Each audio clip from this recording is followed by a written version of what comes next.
It's really clear to see why Evan and Jeffrey have been so successful with movers and shakers. They've taken a super innovative but focused approach to an industry that is unbelievably fast moving. I think you're going to love today's show. Remember, if you do enjoy it, be a friend, tell a friend. That is the best way to help us out. All right, guys, enjoy. Explore the minds and marketing strategies behind today's winning brands and businesses. Tap into the power of the creator economy with Earned by CreatorIQ. Here's Conor Begley. Hi, everyone. Welcome to Earn. Today, I've got Evan Horowitz on the line. Welcome to the show, Evan. Thank you. Great to be here, Conor. It's so fun from my perspective, and I'm sure you see this all the time, but I remember when you guys first got started and when Corey from Elf first introduced us, and you guys were just getting going, right? You were a small agency at that time, and that was not that long ago. I think maybe a few years ago. And now, number one fastest growing agency in Adweek, you're like killing it. So congrats. Thank you. Yeah, it's been a wild journey, but we're surrounded by really inspiring people like yourself and Corey. And, I think that inspiration helps feed the engine and the vision. So thank you for killing it. And let's keep growing together. I'm down. And for those that don't know you, Evan actually originally got his degree in electrical engineering out of Stanford, and then eventually made the switch to the dark side, got into marketing, did the Harvard MBA, then did Samsung. Now you founded Movers and Shakers about 6 years ago with your husband, a little over 6 years ago, which again, I mentioned already, number one fastest growing agency in Adweek, 250 billion views on your campaigns. I think the one you ran with Elf that put you on the map was the most successful branded TikTok campaign in history. We got a lot to learn about TikTok and otherwise today. Thank you. Yeah, it's been a wild ride. So let's start at the top. What was it that made you switch over, right? To go from semiconductors, electronics, electrical engineering to marketing? What caused that career pivot? I was a big math science guy growing up in high school and in college. I'm still a big tech nerd. I get a new phone the day they come out. But I realized in college while I was studying engineering that I wanted to work with people more than I thought, which was sort of a revelation to me when I was 20. I decided maybe business was an interesting way to go, not really knowing much about that. But I totally flip-flopped from that freshman in college who made fun of all the business majors for being in a fluffy, ridiculous major to then all of a sudden adopted that myself and had to eat my words. So I was lucky coming out of school actually to get a job in marketing at a microchip company where they hired engineering grads, put you into a marketing role. Because in order to explain why our microchip is better than their microchip, you need the technical understanding. And they taught us a lot about marketing. I learned about pricing and business management and sales. And it was fascinating. I loved it. Never looked back now. What's funny is I felt like I had the opposite problem. Really? Not opposite problem, I should say. Yeah, I went into school and I was like, I don't know what I want to do. The school I went to, you had to pick your major before you got there. I was like, I don't know. Business feels pretty generic. I'll go into that. Originally, I was going to do marketing. And then I was like, marketing's so fluffy. I was like, I got to add something somewhat hard skilled. So I added finance, then added econ. So I did like a double major and a minor, right? But I still always felt like I wish I had gone the technical route, getting an engineering degree. And then you do the MBA, right? You kind of layer that on top. Obviously, it's worked out, but it was definitely something I thought a lot about.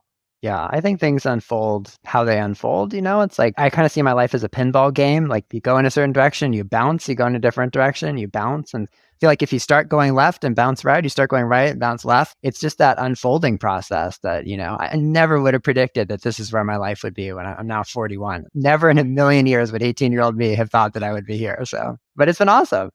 Oh my gosh, you don't look 41. You do a good job. Let's take advantage of a lot of our skincare brands. The pinball analogy is interesting. I mean, like you don't have a lot of control in pinball. You only get to make a very small number of decisions. Yeah, I guess in that sense, I do believe we're always in control. But I guess the reason I choose that is you're heading in a certain way. Like, all right, I'm going to major in electrical engineering, or in your case, business. And then at some point you decide to make a pivot. And often in my life, at least, they've been hard pivots where it's like, okay, I'm going to be an engineering grad who goes to work in marketing. That was weird, but I did it. At some point I decided to quit corporate and become an entrepreneur. That was a hard pivot. So I do see a lot of moments in my life where I've made hard pivots. And that's why it does feel like pinball in that sense of just unexpected trajectories through life. Totally. What was the second big pivot to entrepreneurship? What led to that?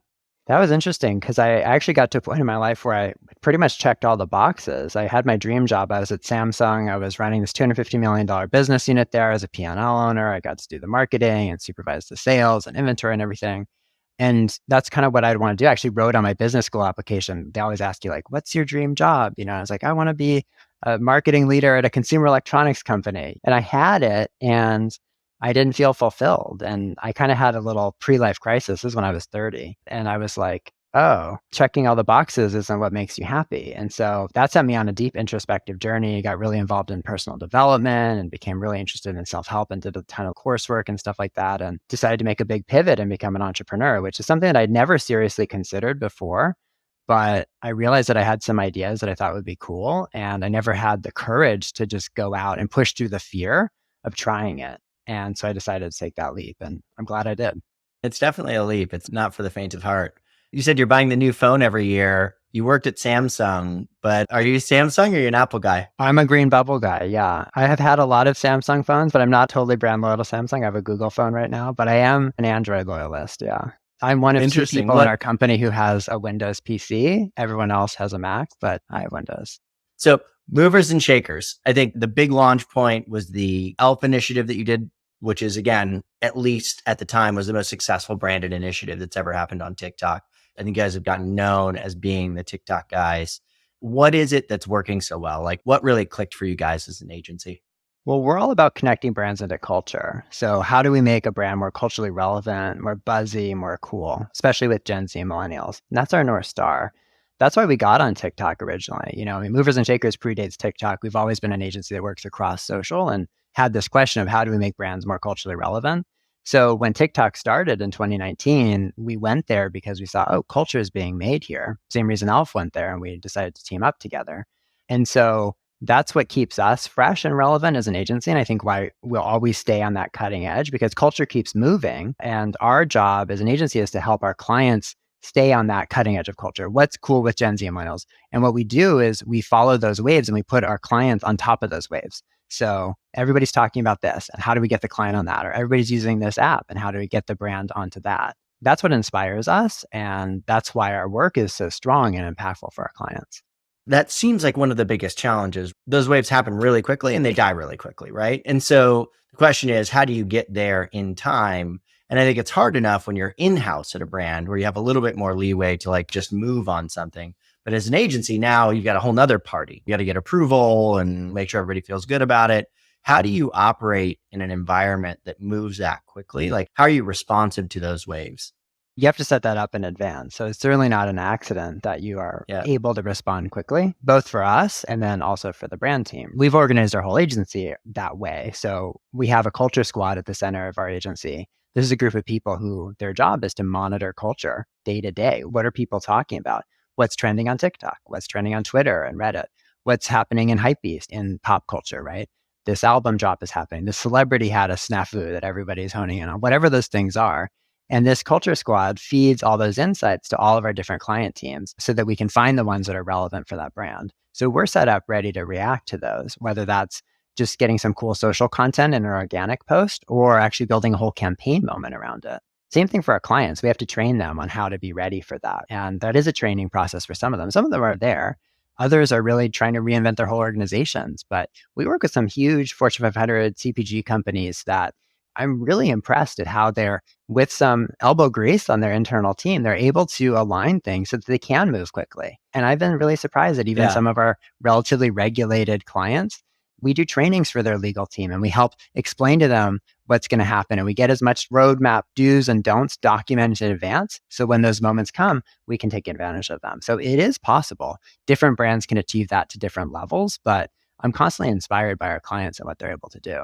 And that's a pretty big strategic advantage for you guys, just that training program, right? Just having it to like, hey, this is how you do it. This is the process. This is the way to work.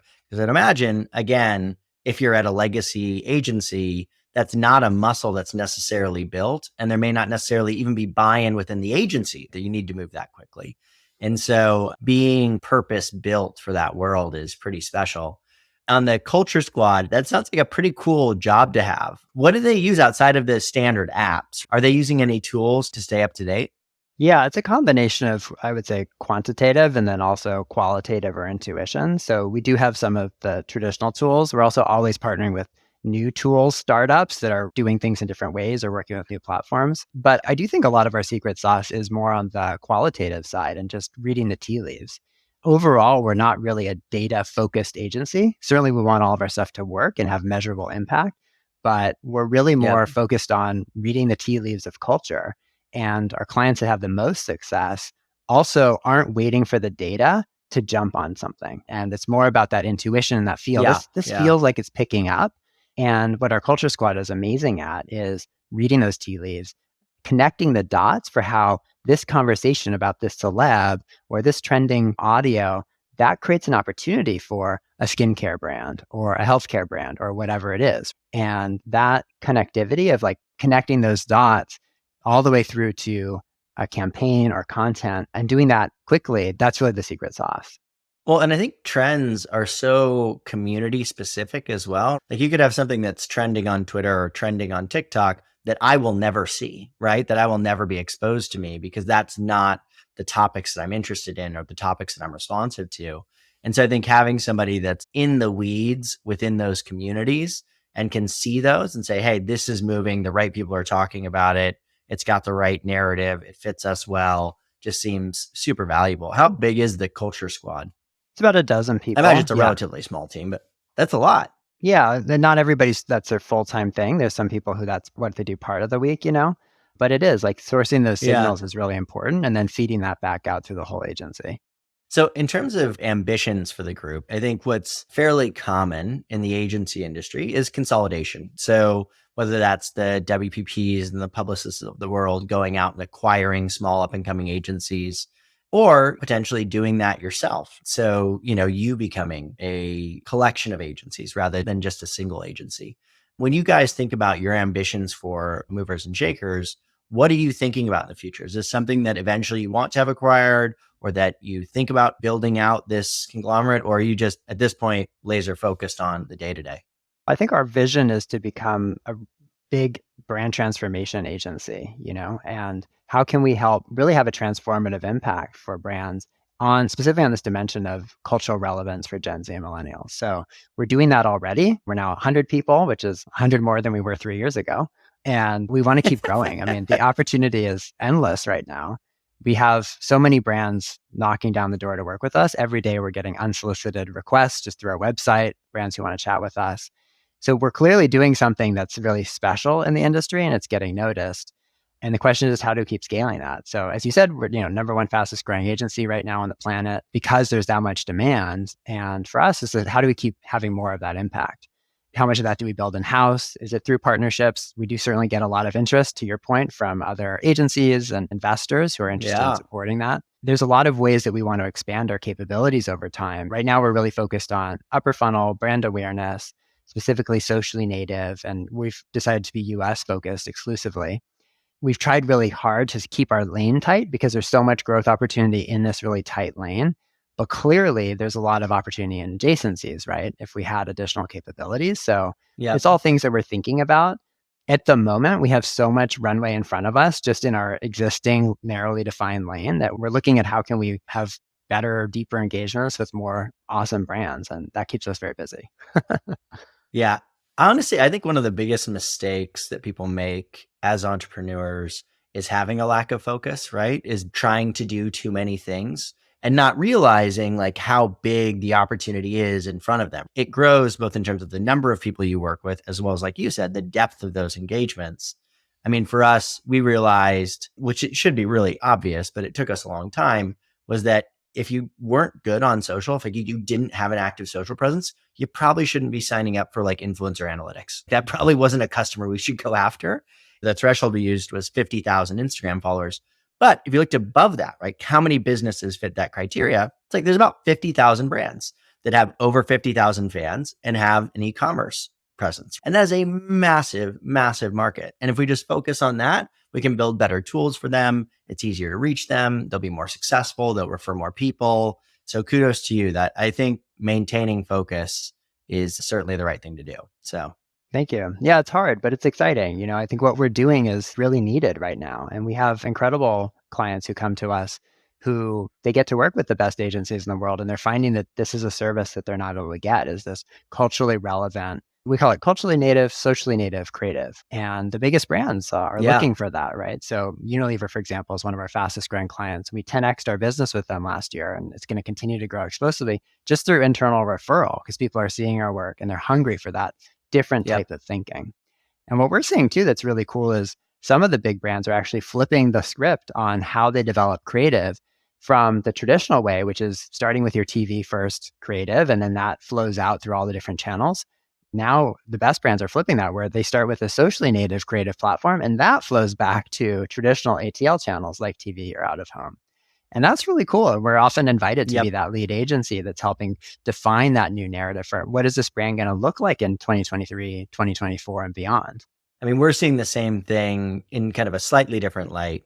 We're calling them creator-centric marketing, right? Where it's like all these people that are talking about you are really what's propagating the message of your brand and putting them at the center of the marketing funnel, particularly the center of the digital marketing funnel, integrating that content into ads, integrating that content into email, integrating it into your website, utilizing it in more traditional forms like TV, magazines, et cetera, is definitely something that's flipping, where this is now, okay, this is at the center and everything else operates off of this, which is pretty special.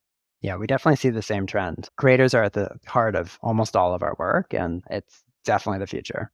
Yeah. How do you think about integrating them into the creative process? Because obviously you guys are inherently a big part of the creative process as well. How do you partner with them? How do you collaborate with them? How often are they integrated into your initiatives? How does that work?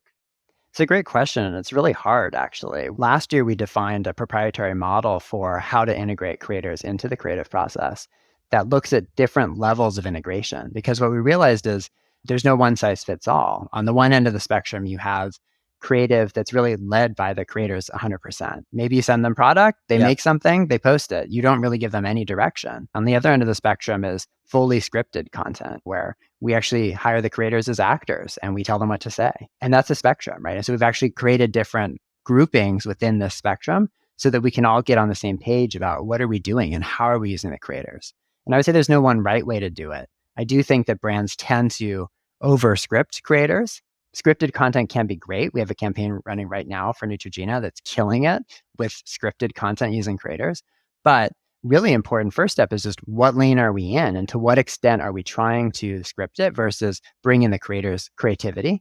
So we built this model that allows us to get really clear with that internally within our team and with the client team. And again, I don't think there's a right way to do it, but you want to know what you're doing and then how to optimize it for that lane that you're in. That is one of the biggest changes that I had a hard time adapting to as we scaled up as an organization, is this concept of you kind of describing it as like playbooks, right? Where it's like, hey, I have to teach somebody else how to do what I know how to do. And they have to do it close to as well as I do if we're going to be successful. It's tough. And then back to your points on the creators, I know that for us, when we survey the creators, the number one complaint is like being forced to do content that's like not having creative control or creative collaboration in the process. They know their audience. They know what's authentic. Their whole job is to be creative. So it's a tough balance to strike, because obviously the brand has certain messages, there's certain branding that they want to come across in their material, right? It's a difficult problem. Absolutely. Yeah. And it requires a lot of coaching. I'm sure your team is used to this. And we spend a lot of time coaching our clients on how to work with creators. But I think it's a piece of the same problem that social is evolving so quickly. And so we spend a lot of time coaching our clients on how to create for social now. Social is lo-fi, social is authentic, and that's 180 degrees different in some ways from the traditional social playbook, let alone the TV playbook of olden times that a lot of marketers are still following. So it's a big learning curve. And, we have a lot of trouble finding talent and then training talent, even for us as we grow so quickly. We hire the best socially native thinkers with the best backgrounds, but we find we still want to do a lot of retraining, because what we're doing, it's quite different from pretty much every other agency out there. That's a learning curve, or better said, maybe an unlearning curve for a lot of best practices that are the right best practices in other contexts, but you got to unlearn them if you're going to be successful in those new frontiers of the social world. What are the challenges with that? We scaled really fast. We doubled, but we didn't go 0 to 131 months. Talk to me about that. It's hard, but it's exciting. It's been a great journey. Playbooks is a huge piece of that, right? And you mentioned it a minute ago. It is like, how do you distill your secret sauce in a way that is teachable? The first question is, what is your secret sauce? Like, we didn't even know. My co-founder, Jeffrey, and I, we have never worked at an ad agency before we started our own. So we had no playbook when we went in. We just started doing things that we thought were cool and would make sense for the clients that we were meeting. So when we made a pitch, open PowerPoint and started putting slides on that we thought were helpful. We had no framework of like strategy and then creative and, sort of the normal agency model. I've only learned now in the last few years. At the same time, we were so successful and people were loving that, right? And so what we've had to do is even articulate what is our secret sauce? What are we doing? And then how is it different? And how is it the same from what normal agency best practices are? Because we're hiring all these really smart people who have great backgrounds and they know all the agency best practices for really cool agencies. Which of those things do we want them to bring in and help us make ourselves stronger? And which of those things do we want them to check at the door and say, love that that's an agency best practice. We definitely don't do it that way. Everything from how you develop creative ideas, how you build contracts and relationships with clients, pricing, like all these things, a lot of them we do very, very differently. So figuring out how to articulate those and then train them, that's an ongoing challenge. Totally. And again, from a client perspective, you kind of want the contract to look mostly like other contracts, you would assume, because then like, oh, okay, it's comfortable, this is how it works.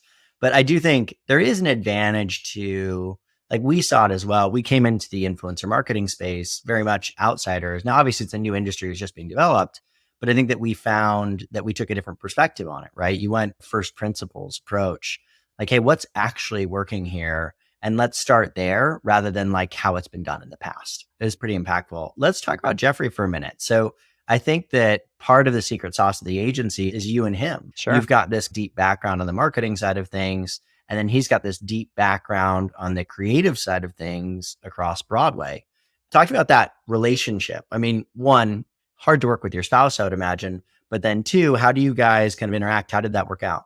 It's been amazing and also challenging.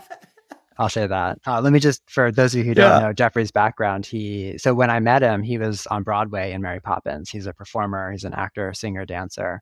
He'd worked his way up all the way from the bottom to Broadway.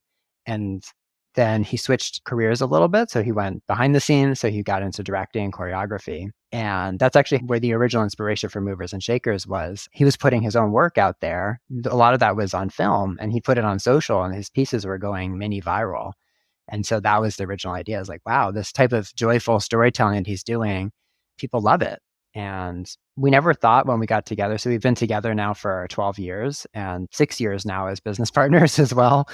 We certainly never thought that was going to happen. Oh, wow. It's been great. I wouldn't recommend it to everybody to work with your spouse. It's very intense. But he and I are both very intense people and we have really good communication. One of the principles that I believe that has helped is whatever issues you have in your relationship, they're going to come up in whatever context you're in. So in my opinion, you're going to have the same patterns and the same fights, whether you're talking about finances or kids or business. And so he and I both believe that. And whenever we have issues that have come up, we really go and try to work through them. And both of us are big into personal development and we're, willing to do the hard work on ourselves to grow through stuff. And in that sense, the business has been an amazing thing for our relationship because it forced a lot of our relationship issues to the forefront. And we've both worked really hard to work through them. And we have a fantastic relationship as a result. But there's definitely been times over the 6 years that it was like, are we really going to lose our marriage over this business? And we obviously never wanted to do that. But it's been a long time since we came close to that. So I'm very proud of us. I think about that in the context of relationships. I think a lot about those, call them disagreements, fights, whatever you want to call them. But like each time you get through that, assuming each person is working actively to resolve it, you get a little bit more of an understanding of who that person is, what their view on the world is, and how that shapes how they interact with it, et cetera. And over time, it polishes that relationship where you get to have this very, very deep understanding of the other person that takes a long time to figure out, right? Where the edges are, et cetera. Having that commitment on both sides is just really special. It's not fun all the time, but it's inevitable in any relationship. And so again, I mean, I have a co-founder, right? We have similar issues. Obviously, we're not spouses, but we were friends before we founded the company. And the other thing I think that's really important, there's a really good book by Noam Wasserman where he talks about founder relationships. Basically, the difficulty in pre-existing relationships when you start a company is that you have another relationship, you have a friendship, or you have a spouse, right? And you don't want to harm that relationship by giving them difficult feedback in the context of a business. And so you don't do it.